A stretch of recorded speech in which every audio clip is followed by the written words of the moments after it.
C Krishnakumar, അദ്ദേഹം നമ്മോടൊപ്പം ടെലിഫോണിൽ ചേരുന്നുണ്ട്. BJP നേതാവ് ശ്രീ സി കൃഷ്ണകുമാർ, ഇപ്പോൾ രാഹുൽ മാങ്കൂട്ടത്തിൽ വോട്ട് രേഖപ്പെടുത്തി അദ്ദേഹം MLA ഓഫീസിലുണ്ട്. എങ്ങനെ കാണുന്നു ഇതിനെ? അല്ല, ഇത് ഒരു കാര്യം വ്യക്തമായല്ലോ. കോൺഗ്രസ് കേരളത്തിലെ മുഴുവൻ ജനതയും കബളിപ്പിക്കുക. കോൺഗ്രസ് പുറത്താക്കിയെന്ന് അവകാശപ്പെടുന്ന രാഹുൽ മാങ്കൂട്ടത്തിനൊപ്പം കോൺഗ്രസിന് KSUവിന്റെയും യൂത്ത് കോൺഗ്രസിന്റെയും നേതാക്കന്മാരാണ്.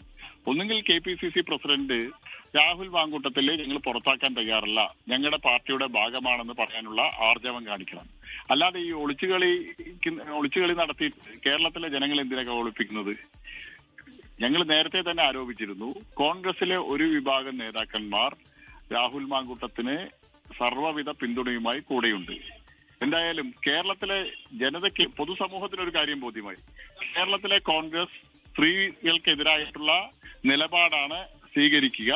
സ്ത്രീ വിരോധികളായിട്ടുള്ള ഒരു പറ്റം ആളുകളാണ് കോൺഗ്രസിന്റെ നേതൃത്വത്തിൽ ഉള്ളത്. ശ്രീ KPCC പ്രസിഡന്റ് ഇന്നലെ ഒരു പ്രസ്താവന ഇറക്കിയല്ലോ. എന്തായിരുന്നു പ്രസ്താവന?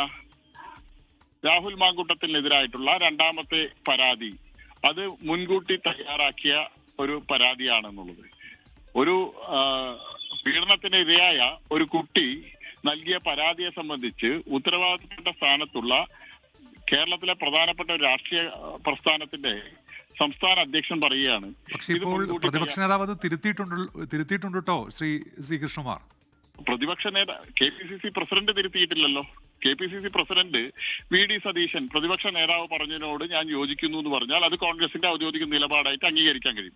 കോൺഗ്രസിലെ ഒരു വിഭാഗം ആളുകൾ, VD സതീശനും അതുപോലെ തന്നെ മറ്റുള്ള നേതാക്കൾ K മുരളീധരൻ അടക്കമുള്ള ആളുകൾ രാഹുൽ മാങ്കൂട്ടത്തിനെതിരായിട്ടുള്ള നിലപാട് സ്വീകരിക്കുന്ന സമയത്ത് കോൺഗ്രസിലെ ഒരു വിഭാഗം ആളുകൾ, മറ്റൊരു വിഭാഗം ആളുകൾ K സുധാകരനും KPCC പ്രസിഡന്റും അതുപോലെ തന്നെ ഷാഫി പറമ്പിലും അടക്കമുള്ള ആളുകൾ രാഹുൽ മാങ്കൂട്ടത്തിൽ അനുകൂലമായിട്ടുള്ള നിലപാടാണ് സ്വീകരിക്കുന്നത്.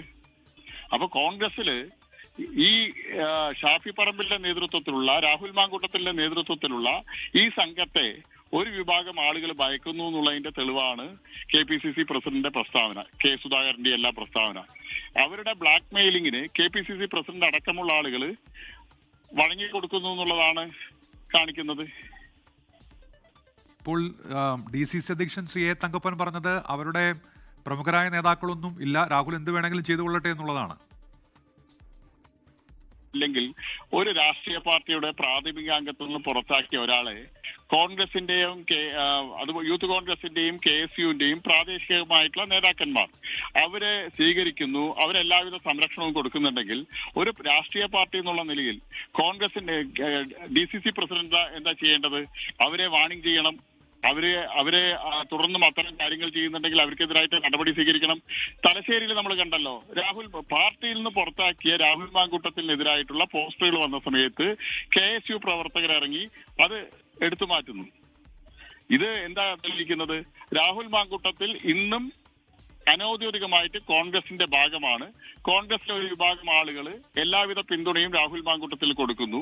രാഹുൽ മാങ്കൂട്ടത്തിൽ ഇത്രയും കാലം കർണാടകയിൽ ഒളിവിൽ കഴിഞ്ഞത് തന്നെ കോൺഗ്രസിന്റെ ഉന്നതരായിട്ടുള്ള നേതാക്കന്മാരുടെ സംരക്ഷണയിലാണ്. നമുക്കൊരു കാര്യം അറിയാലോ, കർണാടകയിലെ തെരഞ്ഞെടുപ്പ് പ്രവർത്തനങ്ങൾക്ക് നേതൃത്വം കൊടുത്ത കേരളത്തിലെ കോൺഗ്രസുകാരെ പറ്റി അറിയാലോ. KC വേണുഗോപാലും ഷാഫി പറമ്പിലും അടക്കമുള്ള ആളുകളാണ് കർണാടകയിലെ നിയമസഭാ തെരഞ്ഞെടുപ്പില് ചാർജ് വഹിച്ച ആളുകൾ. അപ്പൊ അവർക്ക് അവരുടെ പിന്തുണയോട് കൂടിയിട്ട്, അവരുടെ അറിവോട് കൂടിയിട്ടാണ് രാഹുൽ മാങ്കൂട്ടത്തിൽ ഇത്രയും ദിവസം കർണാടകയിൽ ഒളിവിൽ കഴിഞ്ഞിരുന്നത്. അപ്പൊ കോൺഗ്രസ് ജനങ്ങളെ കബളിപ്പിക്കുകയാണ്, കേരളത്തിലെ ജനങ്ങളെ വിഡ്ഢികളാക്കാനുള്ള ശ്രമം നടത്തുകയാണ്. കോൺഗ്രസ് ഇപ്പോഴും രാഹുൽ മാങ്കൂട്ടത്തിനെ അവരുടെ ഭാഗമായിട്ട് കരുതുന്നു, അവരുടെ നേതാവായിട്ട് കരുതുന്നു. ശരി, നന്ദി ശ്രീ സി കൃഷ്ണകുമാർ, BJP നേതാവ് പ്രതികരണം അറിയിച്ചതിന്. ഏതായാലും ഇപ്പോൾ പാലക്കാട് എത്തി വോട്ട് രേഖപ്പെടുത്തിയ രാഹുൽ മാങ്കൂട്ടത്തിൽ MLA ഓഫീസിൽ തുടരുകയാണ്.